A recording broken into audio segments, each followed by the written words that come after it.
Okay, good evening. This is the Select Board meeting. It is Tuesday, October 15th, and we will start with the Pledge of Allegiance. I Pledge of allegiance to the flag of the United States of America and to the republic for which it stands, one nation, under God, indivisible, with liberty and justice for all. I'll start by giving Westwood Media Center permission to record tonight's meeting. Is there anyone else wishing to record the meeting? No? Okay. There are a few things under Chairman's update I'd like to run through, and I think these are very important updates for the community. First, and I'll just check with our town administrator, our Triple E status is still moderate? It is. No update? Okay, so that's the technical classification of our Triple E status. Given that we still have not had a hard frost that would be sufficient to cut off the mosquito population for the winter, and a hard frost in this case is defined as 28 degrees Fahrenheit for 4 or more consecutive hours. Given that we haven't had that yet, and we're in the middle of the month and Halloween is at the end of the month, we want to just make people aware that they should still exercise caution as it relates to Halloween. The town is exploring the possibility of alternative ways to celebrate Halloween, and we ask people to stay informed. That doesn't mean we've said people cannot go out trick-or-treating, but if you do, the same caution that has been issued for the past few weeks now would apply. It's important to apply insect repellent before venturing out for the evening. Much easier to do when it's cool out. You should be wearing long pants, long sleeve shirts or jackets, socks, and shoes. Avoid areas with known high mosquito populations, such as heavily wooded areas or areas that are prone to excessive moisture. And limit your time outdoors after dusk to reduce the risk of a bite. So all those cautions still apply. I think people should stay tuned to the news in the greater Boston area, and if anything changes with regard to Westwood, we will certainly alert the community. So, any comments anybody want to make? Okay. All right, next item. It is Halloween season, and the town will have its annual trick-or-treating at town offices. This will be held on Tuesday, October 29th, from 4 p.m. to 5:30 p.m., and trick-or-treaters can go to Town Hall, the police headquarters, the main fire station, the Islington Fire Station, the main library, the recreation department within the high school, the Carby Street Municipal Office Building, and Council on Aging will also participate, but they will run from 3 to 4 p.m. Otherwise, the other locations are 4 to 5:30 p.m. It's a great chance to dress up the kids in their Halloween costumes and go around town to any of these places and do some trick-or-treating. So make note in your calendar, October 29th. And the third item is heads up to the community that on Saturday, October 19th, this coming Saturday, it's Westwood Recycling Day. The Department of Public Works and Westwood's Environmental Action Committee will host this from 8 a.m. to 12 p.m. at 50 Carby Street. That's where the DPW is, off of Dover Road. And this is a chance to dispose of household items that you no longer need. Many items can be disposed of for free, but there is a fee on televisions, computer monitors, large appliances, air conditioners, dehumidifiers. No refrigerators will be accepted. And things that you can bring to dispose of for free include clothing, textiles, books, video games, stuffed animals, backpacks, and luggage. And you can contact the Department of Public Works at 781-251-2587 if you have any questions, and you can go online for more information. I would also encourage people, if you haven't done so already, there is an app called Recycle Coach, and you can enter your home address and go to that any week and find out what your address location has for trash collection, whether it be recycling or a one-time disposal of a large item. Recycle Coach is a very convenient app to use. So that's Chairman's update. And we will move on to our first action item for tonight. We have Green Spot here with us tonight. Rosie, are you representing them? I am. Okay, please come forward to the table. I'll just do a little prelim. Are you going to be making a presentation? I will be making a presentation. Okay, so I would just say, why don't we let Rosie make her presentation once we hand it over to her and save our questions, which I'm sure we will have some. So Green Spot is here, represented by Rosie Lenoff, and she will be talking to us about their business of providing installed electrical vehicle charging stations. They have been in the area and are interested in expanding into Westwood. And I will leave the rest to you. And Tom Philbin. By way of background, before Rosie begins, we've been looking at charging stations at several locations throughout the town over the last couple of years. Eversource now has a program called Make Ready. And with this program, they will come in and they will essentially pick up all of the cost of developing the infrastructure and the fixing. And a company like Rosie's here, who should be telling you, will then take care of putting the equipment, and essentially it takes all the financial liability away from the town, allows us to go much further with charging stations than we originally contemplated. And Green Spot made the presentation to me, and I thought it would be of interest to the town. 2 other towns are doing it, Newton and Brookline, and there'll be several others that are looking at it. But it's a good chance for us to begin to do this, and it's inevitable, it's coming.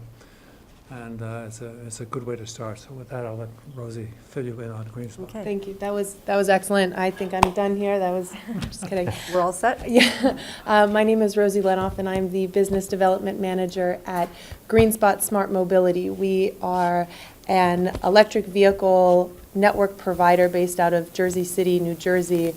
And in the past 5 years, we have been developing networks of electric vehicle charging stations in both the public sector and the private sector throughout the New York metropolitan area, the state of New Jersey, where we are headquartered, the Midwest, and most recently, the Northeast of the United States. Additionally, we have an operation in Israel, which has been operating for about the past year and a half or 2 years or so, but that's a slightly different operation. We entered into the Massachusetts market approximately a year and a half ago, following interest from both the private sector and the public sector, who were looking for networks of electric vehicle charging stations to be installed. However, people want the charging stations, but they don't want to have to manage or operate them once the charging station is in the ground, and that is where Green Spot comes in. In Westwood, if you live in a single-family home or an apartment complex that offers charging stations, you have access to a charging station. However, if you don't live in a single-family home or an apartment complex that has a charging station available, you have to travel outside of town limits to get to a station. There are approximately 9 charging stations within a 5-mile radius of Westwood, which are all primarily along Route 1. As Tom mentioned, the trend is that we're seeing in the state, is the Commonwealth and throughout the United States, is that electric vehicle adoption is here. However, the infrastructure is not yet here to facilitate and support everybody else who is not an early adopter to electric vehicles.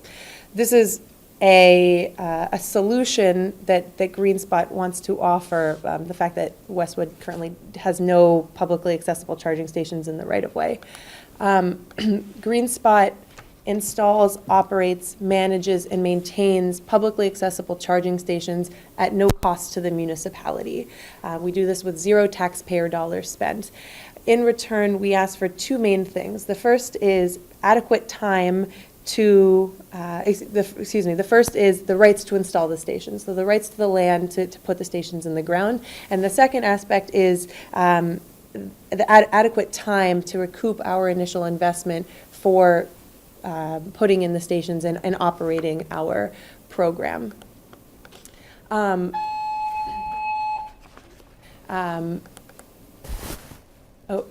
What separates us and what differentiates us from other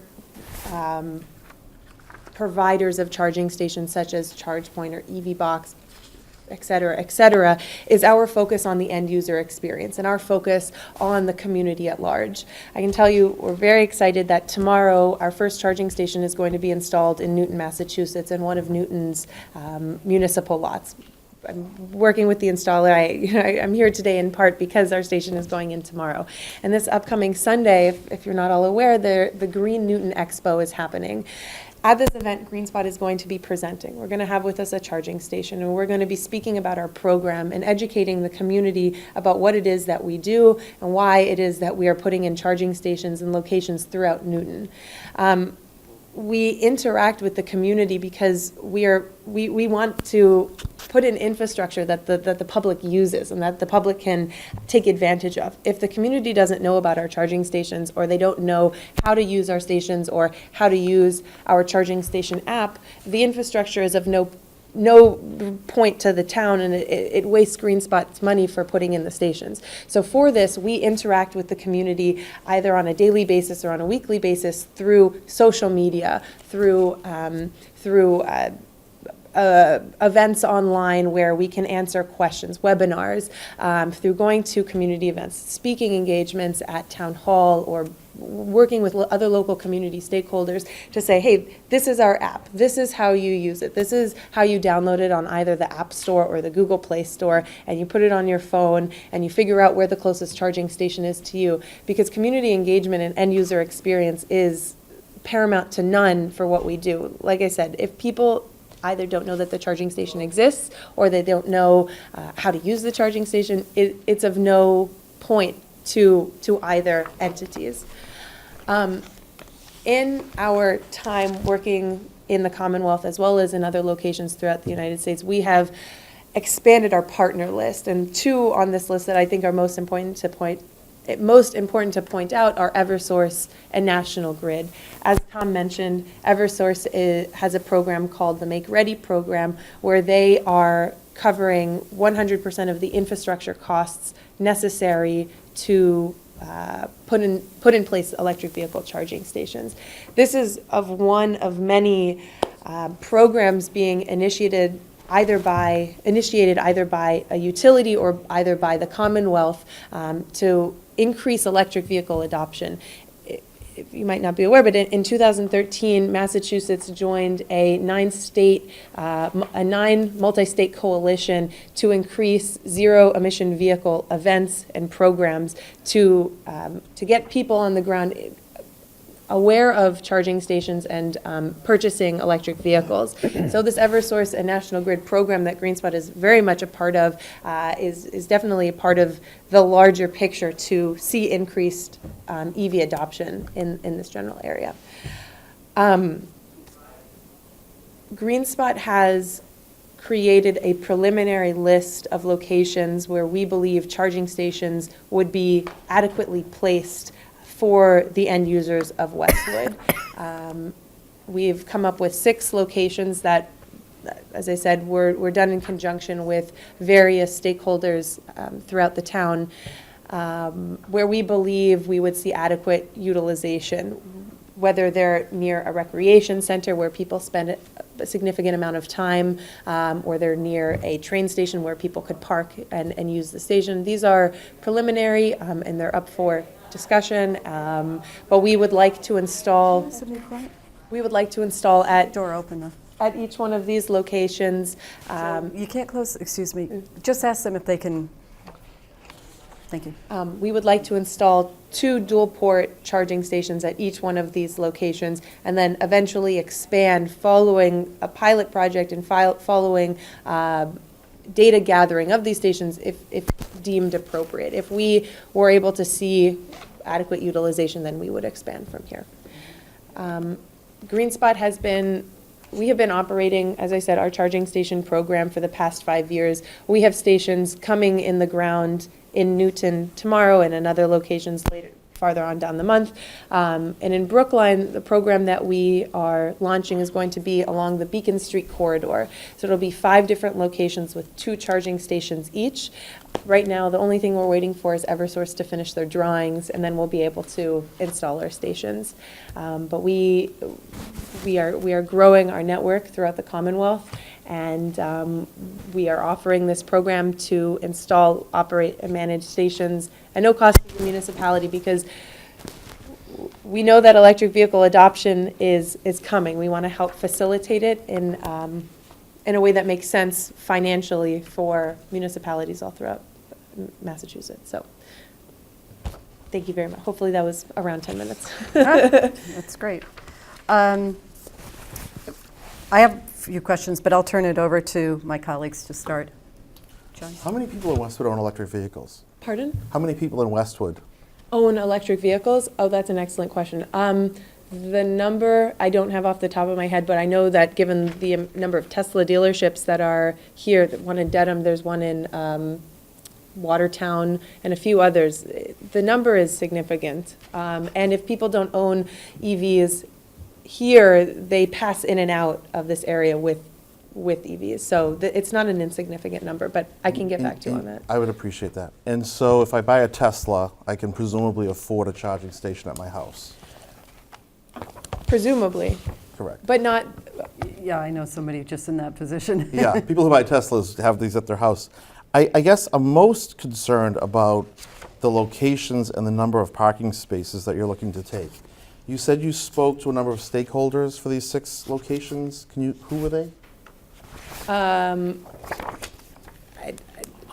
have spoken to the Yeah. stakeholders. I spoke to Nicole up at the rec center, and I have Ken Arish, and there are 2 areas up there that they find acceptable Well, when you say 240 Manhattan Street, you mean Westwood High School. Yeah. at the high school itself. So we're Well, going to the be rec center inviting is- we're going to be inviting people onto the high school property day and night. People that come into the rec center. Only people who come into the rec center? Well, those would be the primary uses of it all, yeah. And Yeah. how are you going to enforce that? Well, I don't know. I think, yeah, I was just going to add to your concern, though. Yeah. I want to, Yeah. can I support Yeah, it now? yeah. Go You're ahead. okay with Sorry. that? No, that would be a common thread I'd have throughout all these locations, we'd be inviting people to use spots that are parking spots for another purpose, but Right. go on with your other points. And I guess that leads me to Morrison Field. Have you been to Morrison Field at peak usage? So we're going to exclusively block 4 spaces at Morrison Field? Well, that's the proposal, I mean. That's 4 more it's people all with up for kids grabs. having to cross Washington Street. Yeah. And it's, again, we're inviting people to places where children recreate. I guess I know you have a good purpose, but do you see my concerns? I find this very concerning that we identified these locations. If you want to talk about town hall parking lot, the police station parking lot, that's a good conversation. I will But say. that's why I'm really curious about the stakeholders. Well, they want one,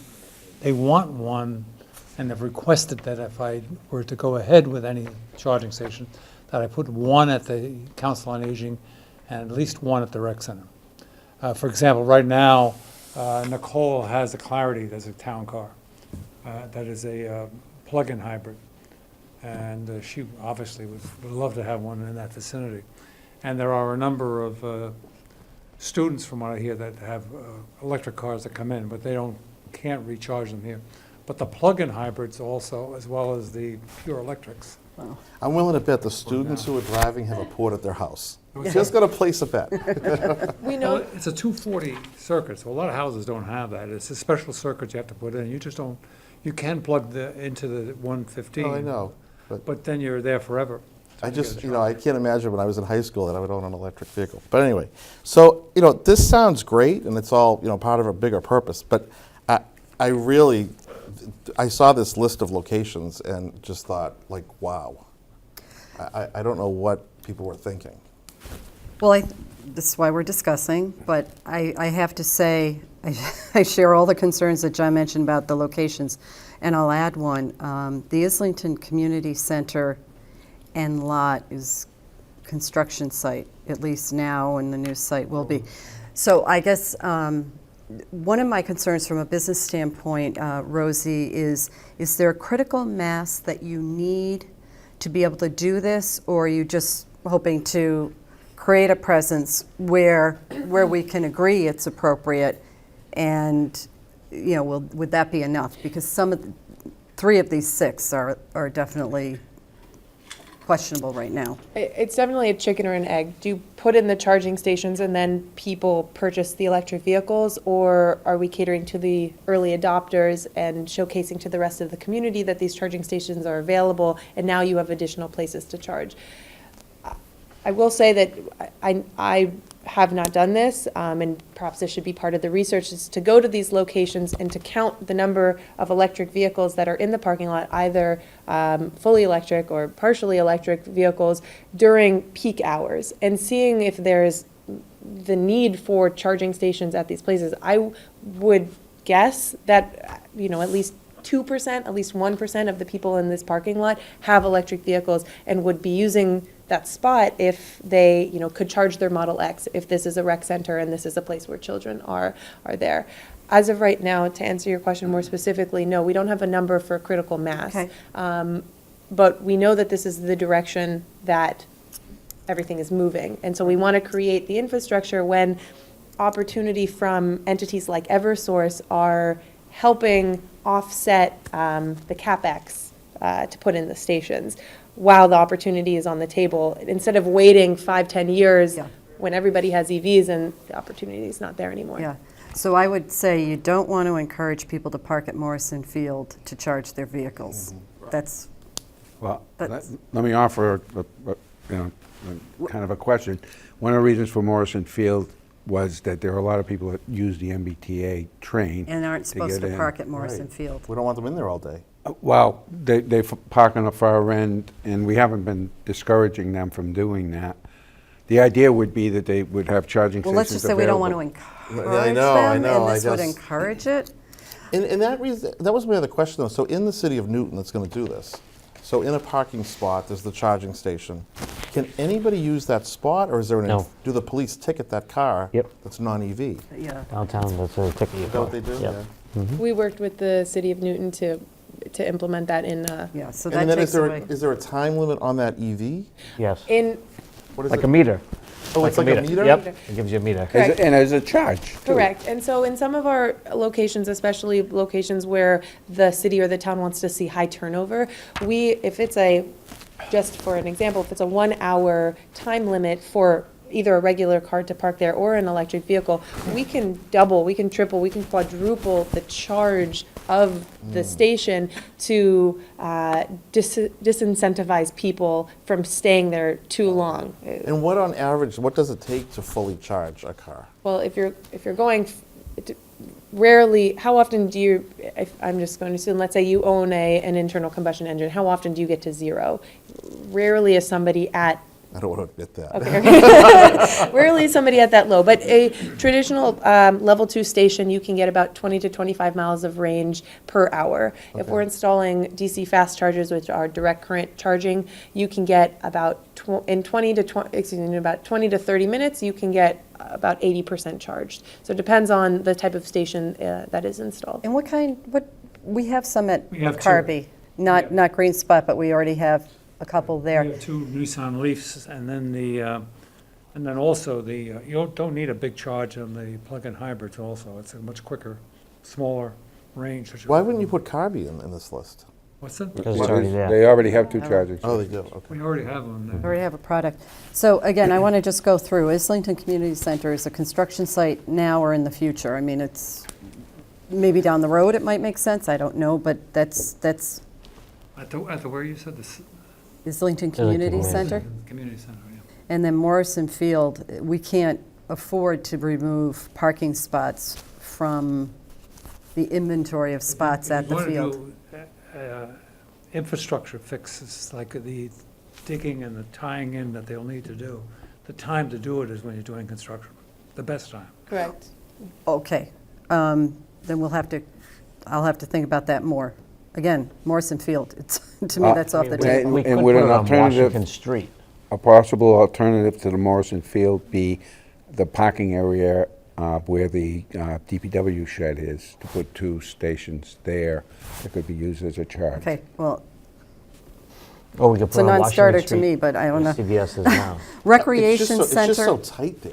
It just, The Yeah. Recreation Center, actually, I got a request for that one. So, I'll finish my Sorry, thought. sorry. It's school department. Pardon? It's school department. They, you said Ken, I was glad to hear that. I think the school department would have to approve it. Yes, Ken is already, we've had Aware. this discussion because we were Good. considering putting one in on our own.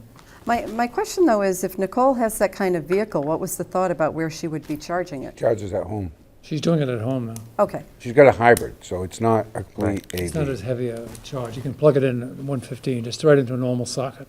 And overnight, you get enough of a charge that she gets about 15 but if there's miles one, the thought is that she would be probably using it when she gets to work, too. Yeah. almost exclusively, because unless she moves her car after she charges it. All right, On the app, you can see the amount of charge that your car has. So when it's full, you get a notification to move. So it's not like one person would be. I wouldn't want us to do anything to encourage students to be charging their cars while they're In school, no. in school. Just, I think John's on the mark that We- they've got charging we have stations been- at home. We've been speaking But maybe to several different schools in areas, mostly in Columbus, Ohio, and also in New Jersey, who are actually interested in putting charging stations near schools because it creates an educational opportunity, a tactile opportunity for students to come out, to walk to a charging station, and to create a chance for a teacher to talk about sustainability Yeah. in not a hypothetical sense, but a real sense. And also on the app, you can see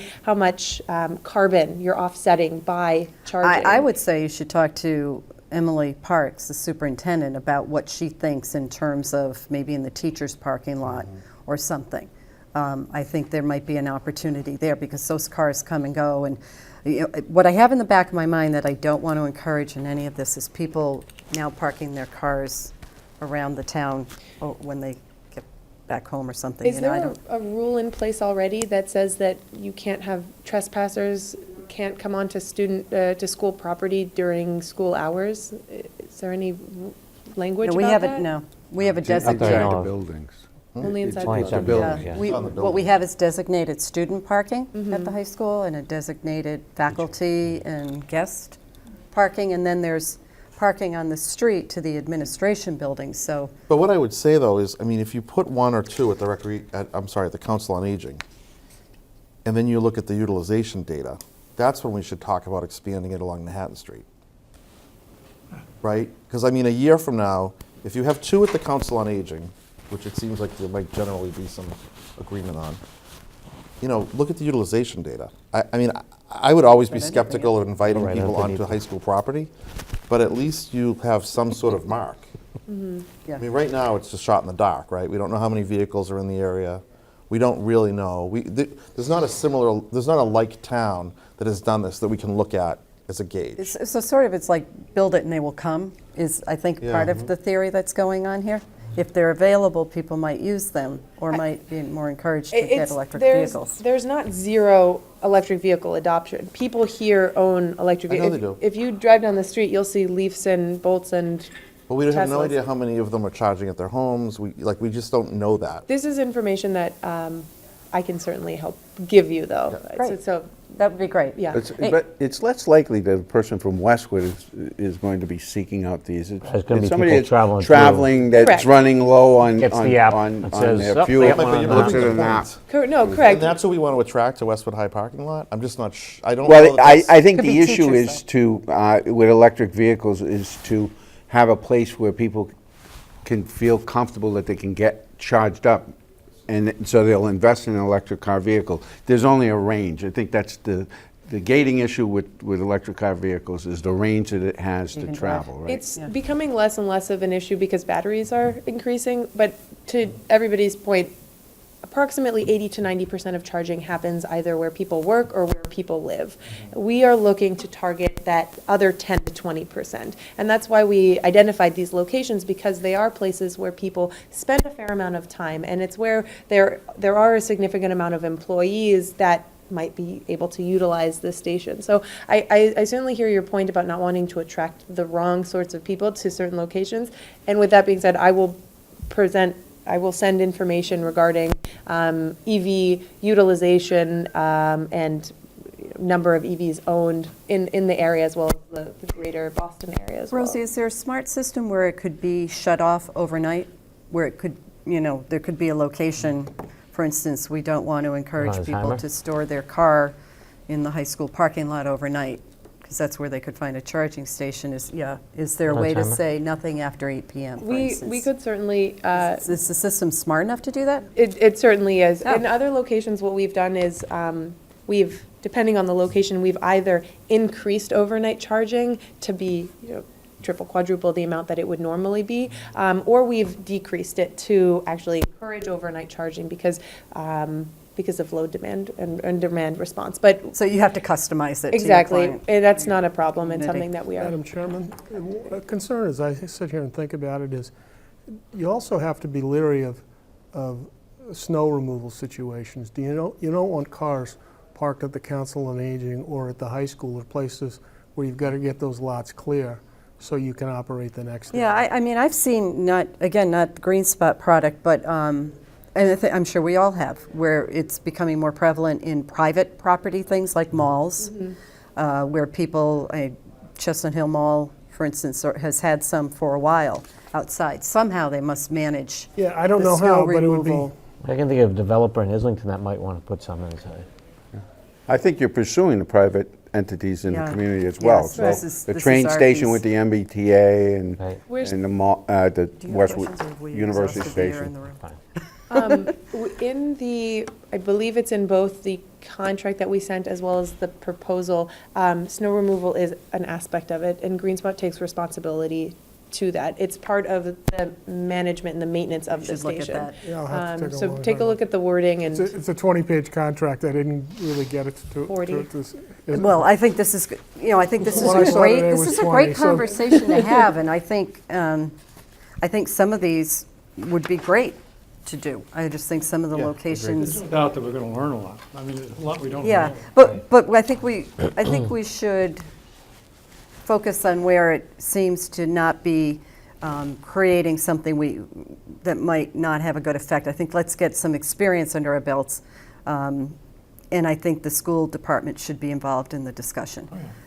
With teacher parking, middle school, high school, I think there is an opportunity there to create a couple of spots that they're going to leave at the end of the day to go home. And if we can do some kind of timing control where we're just not encouraging misuse of the parking lot. yep. We're very open to suggestions and, in fact, encourage it because the majority of us are either New Yorkers or from New Jersey, various places around the United States. This is not our home where it is for you guys, and we want to create infrastructure that benefits the community at large. So a conversation about locations is certainly in order and something we're happy to do. Anything, Mr. Walsh? No. Anything more? You're good?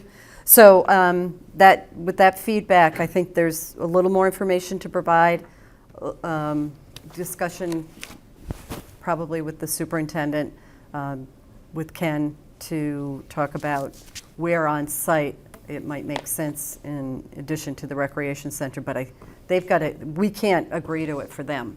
They've got to agree to it themselves.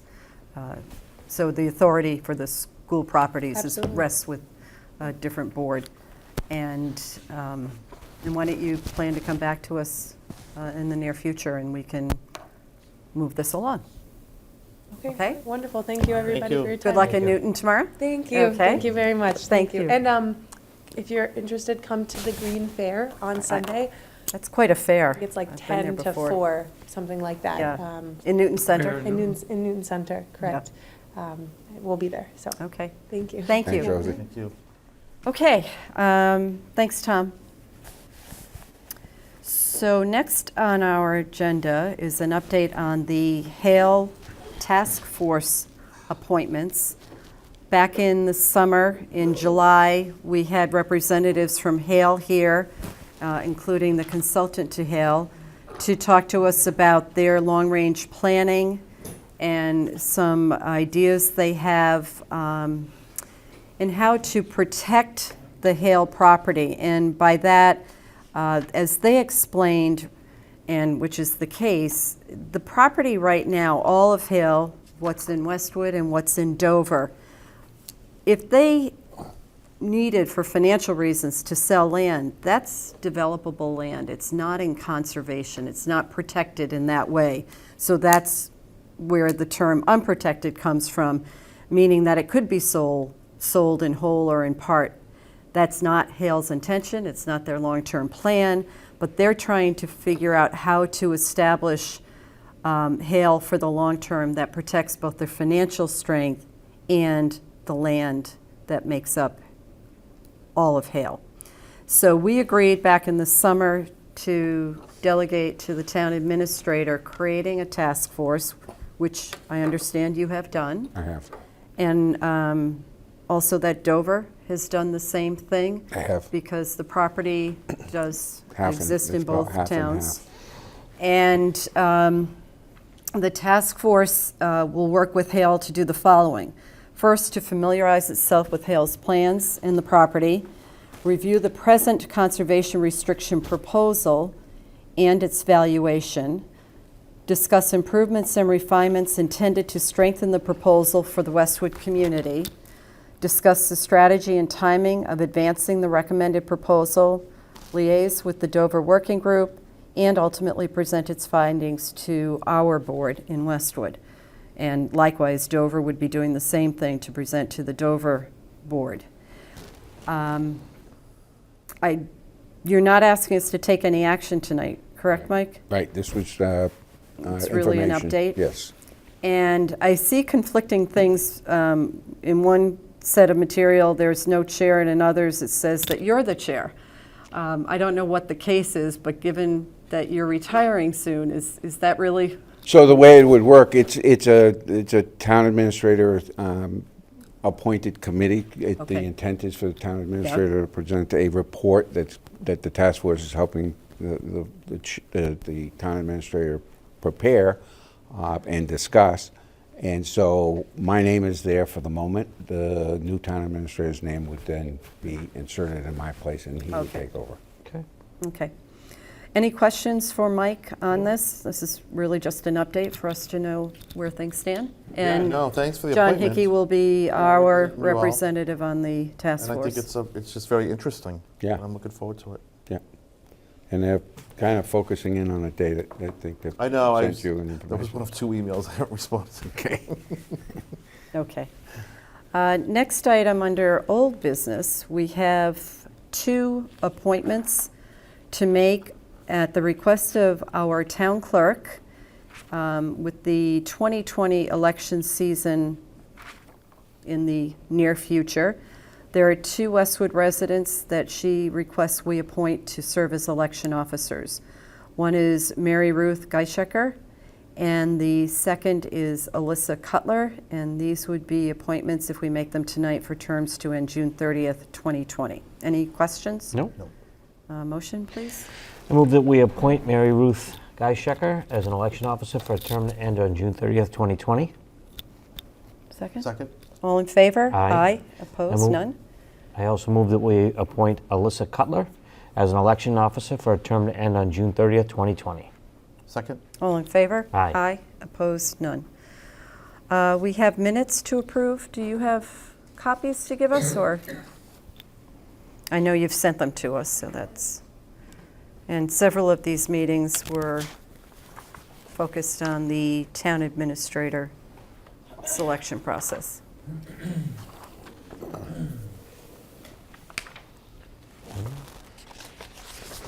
Thank you. Okay. You all here? All here.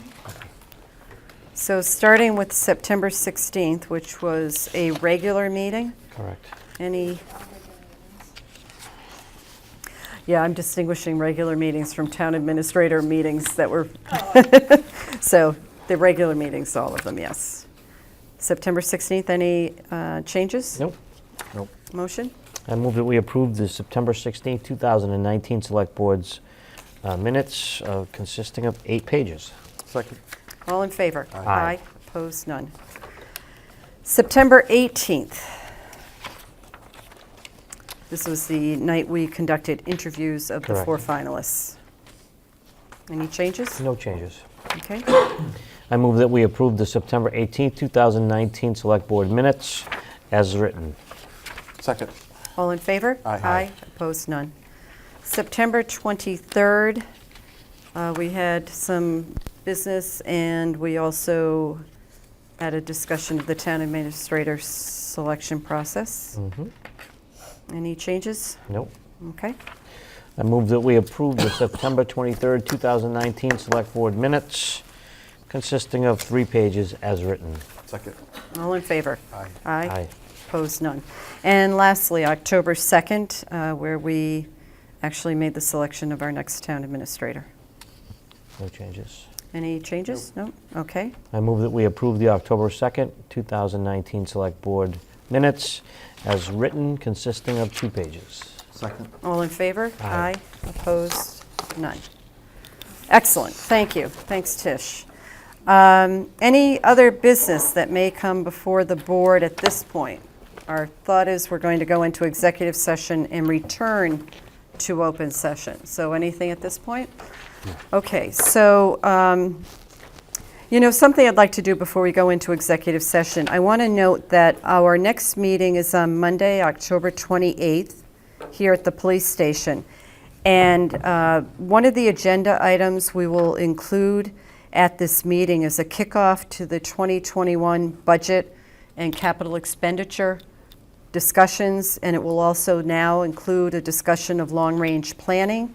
This is a kickoff, and we invite anybody interested. I think the Finance Commission should be informed of this, and people who previously served on long-range planning, but this is a public meeting, so anyone is welcome to attend, and Pam Dukeman will be here with us to help us kick off that discussion. So I wanted to just alert people to that will take place here on Monday, October 28th. So back to the moving into executive session. So the Select Board will be going into executive session to discuss 3 issues. It's actually 4, because it's 2 collective bargaining items. So first we have one pursuant to General Law Section 30A, or Chapter 30A, Section 21A2, to discuss strategy for contract negotiations with the town administrator, the assistant town administrator, and the police chief. So if that's one category, it's 3 subsections. Second, General Law, Chapter 30A, Section 21A3, to discuss strategy with respect to collective bargaining with the DPW union and the fire union. So that's 2 subgroups under that. And third, to comply with Mass General Law, Chapter 30A, Sections 22F and G, to comply with any general law for review and release of executive session minutes. All these discussions would have a detrimental effect on the position of this governing body if they were held in open session. In this case tonight, we do plan on returning to open session upon completion of our executive session discussions. I'll take a motion to go into executive session. I move that we go into executive session for the aforementioned reasons. Second. Mr. Walsh? Aye. Mr. Hickey? Aye. And I say aye as well. Again, we will return to open session when we complete our executive session discussions. Thank you.